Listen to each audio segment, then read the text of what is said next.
Hello दोस्तों, आज हम पढ़ने वाले हैं इकाई का अंक यूनिट डिजिट के बारे में। आपकी परीक्षा का बहुत ही कम समय बचा हुआ है। आप सभी ने इन प्रश्नों के बारे में पढ़ लिया होगा। चलिए हम फिर भी एक बार पढ़ते हैं इकाई के अंक के बारे में। सबसे पहले यदि आप मेरे चैनल पर नए हैं तो चैनल को सब्सक्राइब कर लीजिए। चलिए हम प्रश्नों को पढ़ते हैं। सबसे पहले हम देखेंगे इकाई का अंक होता क्या है। हमारे पास एक संख्या है 4, 3, 5, 6, 7। किसी भी संख्या में जो राइट साइड से पहला डिजिट यानी पहला अक्षर होता है वही क्या होता है, इकाई का अंक यानी कि यूनिट डिजिट होता है। अब हम इकाई के अंक के बारे में समझ गए होंगे। अब हम देखेंगे किसी भी संख्या में इकाई का अंक कैसे निकालते हैं। सबसे पहले हम देखेंगे कुछ अंक होते हैं जिनका इकाई का अंक निकालने की हमें आवश्यकता नहीं होती है। तो वो कौन कौन से अंक हैं? 0, 1, 5 और 6।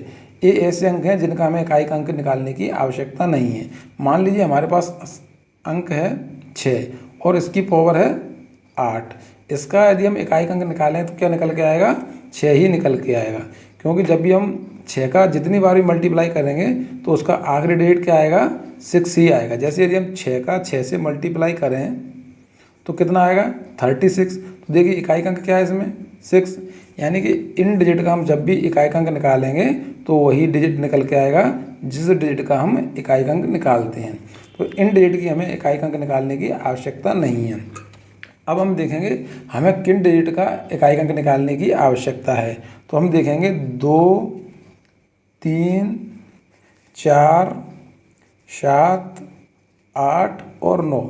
इन डिजिट का हमें इकाई का अंक निकालने की आवश्यकता रहती है। अब हम देखेंगे प्रश्न में हमें दिया है 2137 की पावर 753 में इकाई का अंक बताइए। तो मैंने बोला यहाँ पर ये वाला डिजिट है तो इसका हमें इकाई का अंक निकालने की आवश्यकता रहेगी। तो देखिए किस प्रकार से हम निकालेंगे। सबसे पहले किसी भी संख्या जिसका हमें इकाई का अंक निकालना है उस संख्या का इकाई का अंक लेंगे। हमने इकाई का अंक ले लिया है इस संख्या का, तो इस संख्या का इकाई का अंक क्या है? 7। अब हम देखेंगे जब भी किसी संख्या पे पावर लिखी रहती है उस पावर में से हम आखिरी 2 डिजिट लेंगे। सिर्फ क्या लेंगे? आखिरी 2 डिजिट। यहाँ 753 है तो इसमें से हम क्या लेंगे? 700 में से ओनली 53 लेंगे, 7 को हटा देंगे। जितने भी अंक होंगे आगे उन सभी को हटा देंगे। अब हमारे पास क्या बचा है? 7 की पावर 53। इसका हमें इकाई का अंक निकालना है। इकाई का अंक निकालने के लिए हम क्या करते हैं, जो हमारी घातांक पावर होती है उसमें हम 4 का भाग देते हैं और जो रिमाइंडर यानी कि शेषफल आता है वही हमारे इकाई के अंक की पावर होता है। यदि हम 53 में 4 का भाग देंगे तो क्या आएगा? 1 शेषफल आएगा। क्या आएगा? 1। और वही हमारी क्या होगी? 7 की पावर होगी। यदि हम 7 का 1 से एक बार मल्टीप्लाई करेंगे तो क्या आएगा? 7। देखिए हमारा इकाई का अंक निकल के आ गया है और यही हमारा आंसर है। आपको समझ में आ गया होगा। यदि वीडियो पसंद आया हो तो लाइक करें और अपने दोस्तों को भी बताएं। चलिए हम अगले प्रश्न को हल करते हैं। देखिए यहाँ पर लिखा हुआ है 22 की पावर 23 में इकाई का अंक कितना है। सबसे पहले हम देखेंगे इसके इकाई का अंक निकालने की हमें आवश्यकता है, क्योंकि यह वो वाला अंक नहीं है जिसका इकाई का अंक वही आता है। तो हम देखेंगे 2 का यदि हम इकाई का अंक निकालेंगे तो सबसे पहले हम 2 लिखेंगे और पावर में से 2 अंक लेते हैं। चूँकि यहाँ पर 2 अंक हैं तो हम 2 ले लेंगे, दोनों अंकों को ले लेंगे। अब हम देखेंगे 23 में यदि हम 4 का भाग देंगे तो कितना रिमाइंडर यानी कितना शेषफल बचेगा। तो यदि हम 23 में 4 का भाग देंगे तो 3 शेषफल आएगा, यानी कि 2 की पावर कितना हो जाएगा? 3 हो जाएगा। अब हम इसको हल करेंगे। देखिए इसको यदि हम हल करेंगे तो 2 का 3 बार मल्टीप्लाई करना पड़ेगा, यानी 2 × 2 × 2। जब हम 3 बार मल्टीप्लाई करेंगे तो क्या आएगा? 2 दूने 4 और 4 दूने 8, यानी कि इसका मल्टीप्लाई करेंगे तो क्या आएगा? 8। और यही हमारा क्या होगा? आंसर होगा। यानी कि इस संख्या में इकाई का अंक क्या होगा? 8। और यही इस प्रश्न का सही आंसर है। चलिए हम अगले प्रश्न को हल करते हैं। देखिए प्रश्न में दिया हुआ है 7 की पावर 105 में इकाई का अंक कितना होगा। मैंने बताया था किसी भी संख्या का इकाई का अंक लेंगे, तो यहाँ पर इकाई का अंक क्या है? 7। और उसके बाद हम क्या लेंगे? जो भी पावर है उसमें से आखिरी 2 डिजिट लेंगे। जब हम यहाँ पर देखेंगे आखिरी 2 डिजिट क्या है? 0 और 5। देखिए 7 की पावर 0 और 5। अब हम देखें 0 का कोई महत्व नहीं रहता है तो क्या हो जाएगा? 7 की पावर 5। अब हम जो हमारी पावर यानी घातांक है इसमें हम क्या करते हैं? 4 का भाग देते हैं और जो शेषफल होता है वही हमारी क्या होती है? घातांक होती है। तो हम देखेंगे जब 5 में 4 का भाग देंगे तो रिमाइंडर कितना आएगा, यानी शेषफल कितना आएगा? 1। तो 7 की पावर जब 1 होगा तो क्या आएगा आंसर? 7 ही आएगा, क्योंकि 7 का एक बार मल्टीप्लाई करें तो क्या आएगा 7, और यही क्या है इस प्रश्न का आंसर है। अब आपको समझ में आ गया होगा, यदि वीडियो पसंद आया हो तो लाइक करें। इस प्रश्न का सही आंसर क्या होगा, ऑप्शन क्रमांक बी 7 इसका सही आंसर होगा। चलिए हम एक अगले प्रश्न को और देखते हैं। देखिए यहाँ पर प्रश्न दिया हुआ है 13 की पावर 2003 में इकाई अंक कितना होगा। तो देखिए अब आपको सीख गए होंगे हल करना, किस प्रकार से हल करना है। सबसे पहले हम संख्या का आखिरी डिजिट लेंगे, उसके बाद हम क्या करेंगे, जो पावर है उसमें से आखिरी 2 डिजिट लेंगे। क्योंकि यहाँ दो डिजिट में क्या है 0-3, 0 का कोई महत्व आगे होता नहीं है, तो हम क्या लेंगे यहाँ पर ओनली 3 लेंगे घातांक में। अब देखेंगे हम यहाँ 3 में 4 का भाग जाएगा नहीं, तो यानी रिमाइंडर क्या बचेगा 3 ही बचेगा, यानी कि 3 की पावर 3। तो 3 का हम 3 बार मल्टीप्लाई करेंगे, 3 तरह के 9, 9 तिया 27, कितना आएगा 27। और जो भी हमारा मल्टीप्लाई करने के बाद इकाई का अंक होगा, क्या होगा इकाई का अंक, यानी कि राइट साइड से पहला अक्षर, वही हमारा क्या होगा आंसर होगा। तो इस प्रश्न का भी आंसर क्या होगा 7 इसका सही आंसर होगा। तो देखिए ऑप्शन क्रमांक ए में दिया हुआ है 7, यानी कि ऑप्शन क्रमांक ए इसका आंसर है। यदि आपको समझ में आया हो तो लाइक करें और अपने दोस्तों को भी बताएं। चलिए अब आपने यूनिट डिजिट निकालना सीख लिया है, अब हम कुछ अलग प्रकार के प्रश्नों को हल करेंगे। देखिए यहाँ पर दिया हुआ है 584 मल्टीप्लाई 328 मल्टीप्लाई 547 मल्टीप्लाई 613 में इकाई का अंक क्या है। तो इस प्रकार से यदि प्रश्न दिया होगा तो हमें क्या करना है, सभी संख्याओं के जो इकाई के अंक हैं यूनिट डिजिट, उन सभी का मल्टीप्लाई करना है। तो हम देखेंगे इसमें इकाई का अंक क्या है 4, इसमें इकाई का अंक क्या है 8, इसमें इकाई का अंक क्या है 7, और इसमें इकाई का अंक क्या है 3। अब इन सभी का हमें मल्टीप्लाई करना है। देखिए किस प्रकार से करेंगे, सबसे पहले हम 3 का 7 में मल्टीप्लाई करेंगे तो क्या आ जाएगा 21। अब हमारा जो इकाई का अंक है उस यूनिट डिजिट का हम अगले संख्या में मल्टीप्लाई करेंगे। 1 का यदि हम 8 से मल्टीप्लाई करेंगे तो क्या आएगा 8। अब जो हमारा यूनिट डिजिट यानी इकाई का अंक आया है उस संख्या का हम आखिरी यानी कि इससे पहले वाली संख्या में मल्टीप्लाई करेंगे। तो 8 का यदि हम 4 से मल्टीप्लाई करेंगे तो कितना आएगा 32। जब मल्टीप्लाई सभी संख्याओं का हो जाएगा तो हमारा जो इकाई का अंक है यूनिट डिजिट वही हमारा क्या होगा आंसर होगा। यानी कि इस प्रश्न का सही आंसर क्या होगा, ऑप्शन ए 2 इसका सही आंसर होगा। इस प्रकार से हमें प्रश्न को हल करना है। चलिए हम एक अगले प्रश्न को और देखते हैं। देखिए यहाँ पर प्रश्न दिया हुआ है संख्या 5627 की पावर 153 और 671 की पावर 72 में इकाई का अंक क्या होगा।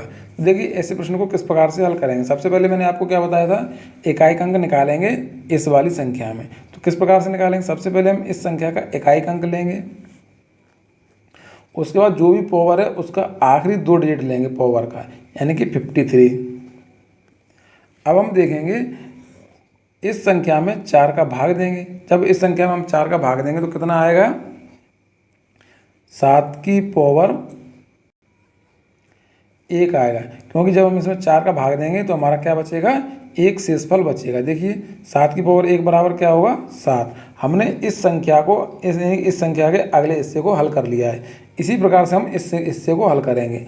अब हम देखेंगे इस संख्या में इकाई का अंक क्या दिया है, 1 दिया हुआ है। मैंने आपको पहले प्रश्न में बताया था कि 0, 1, 5 और 6 इनका इकाई का अंक निकालने की आवश्यकता नहीं होती है, क्योंकि जो अंक होता है वही इनका इकाई का अंक होता है।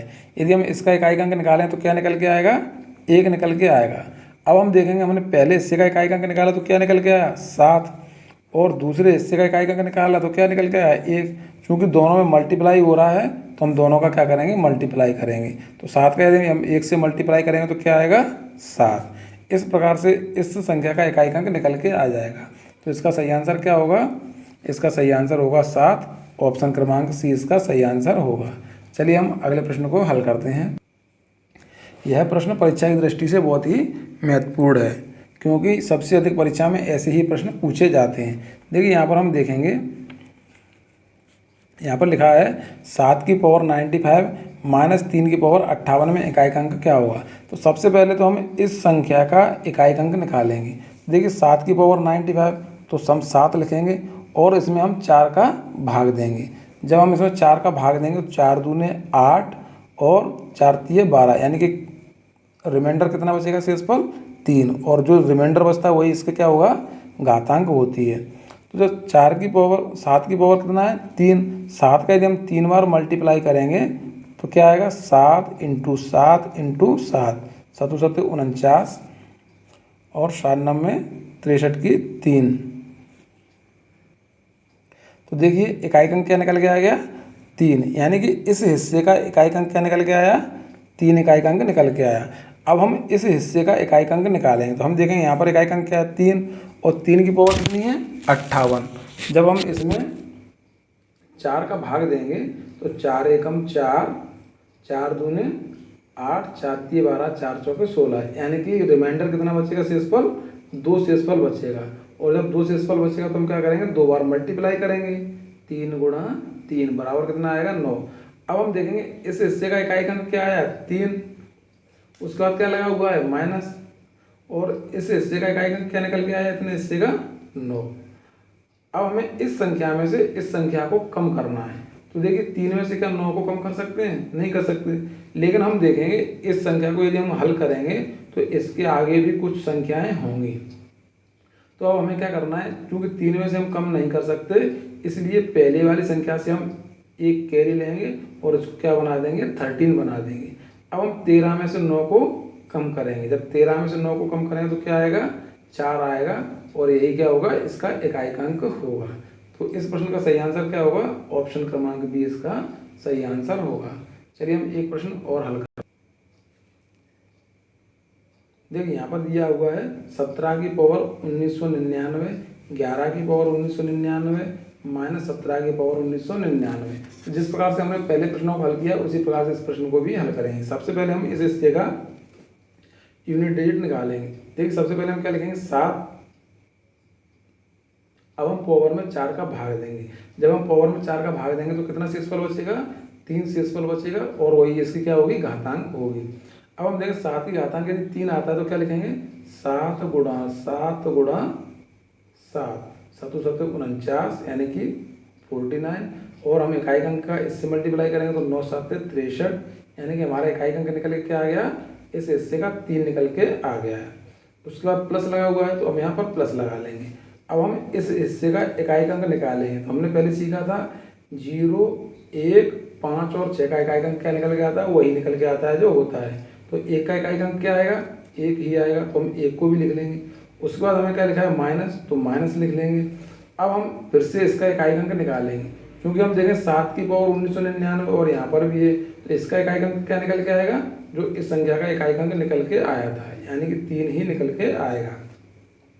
देखिए अब हम इनको हल करेंगे तो 3 और 1 को ऐड करेंगे तो क्या हो जाएगा 4 - 3, और 4 में से 3 को कम करेंगे तो क्या आएगा 1, यानी कि 1 इसका क्या होगा आंसर होगा, यानी 1 ही इसका इकाई अंक होगा। तो देखिए कौन से ऑप्शन में दिया हुआ है, ऑप्शन क्रमांक ए में दिया हुआ है 1, और ये इसका सही आंसर होगा। यदि आपको समझ में आया हो तो वीडियो लाइक करें और चैनल को सब्सक्राइब करें। धन्यवाद दोस्तों।